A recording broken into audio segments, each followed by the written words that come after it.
Monsoon से पहले malaria और डेंगू के खिलाफ लोगों को जागरूक करने के लिए उतना साउथ जोन ने बड़ी रैली निकाली।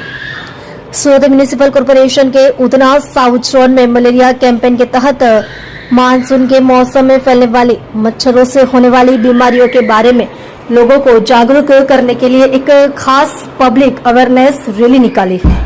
इस रैली में जोन के अधिकारियों, हेल्थ डिपार्टमेंट के कर्मचारियों के साथ साथ वार्ड नंबर 23, 24, 28 और 29 के कॉरपोरेटर शामिल हुए। यह रैली पांडेसरा के पीयूष पॉइंट से शुरू होकर दक्षेश्वर महादेव मंदिर तक गई।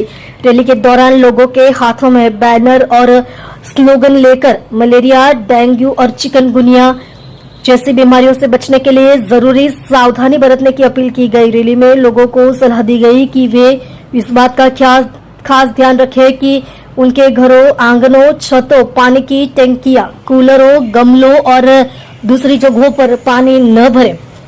अधिकारियों ने कहा कि मानसून के दौरान जमा हुआ साफ पानी भी मच्छरों के पनपने के लिए अच्छा बन सकता है, इसलिए हर हफ्ते पानी के सोर्स को साफ करना जरूरी है। इस मौके पर कॉर्पोरेटर्स ने लोगों से सफाई बनाए रखने, फालतू पानी जमा होने को हटाने के लिए और मच्छरों से होने वाली बीमारियों को रोकने के लिए नगर निगम के कैंपेन में हिस्सा लेने की भी अपील की। बड़ी संख्या में स्थानीय लोग रैली में शामिल हुए और लोगों तक हेल्थ अवेयरनेस का मैसेज पहुंचाने की कोशिश की गई। साफ जगह हेल्दी परिवार के मैसेज के साथ मानसून से पहले महामारी से लड़ने के लिए उधना साउथ जोन ने एक जरूरी पब्लिक अवेयरनेस कैंपेन चलाया है। नाम डॉक्टर किंजल पटेल, नायब आरोग्य अधिकारी ઉધના ઝોન। મેલેરિયા માસ જૂન માસને આપણે મેલેરિયા માસ તરીકે ઉજવવામાં આવે છે। જૂન માસમાં વરસાદની શરૂઆત થાય, વરસાદની શરૂઆત થયા પછી પાણીના ભરાવાના કિસ્સાઓમાં મચ્છરનું બ્રીડિંગ અને મચ્છરની ઉત્પત્તિઓ થઈ શકે છે।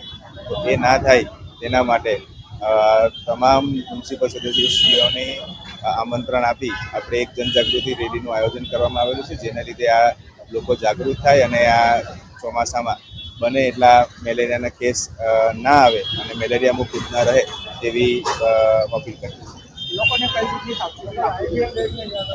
વરસાદ પડે તે પહેલાં આપણે જે બી તમારા ઘર હોય, અગાસી હોય કે છાપરા હોય એની ઉપર જે બધા નકામા સામાન પડેલા હોય જેમાં પાણીનો ભરાવો થઈ શકતો હોય તે તમામ પાણીના જે ભરાવા થઈ શકે તેવા પાત્રોનો નિકાલ કરીએ। કન્ટેનરો જે એ લોકો યુઝ કરે છે તે લોકોને હવાચુસ્ત રાખીએ।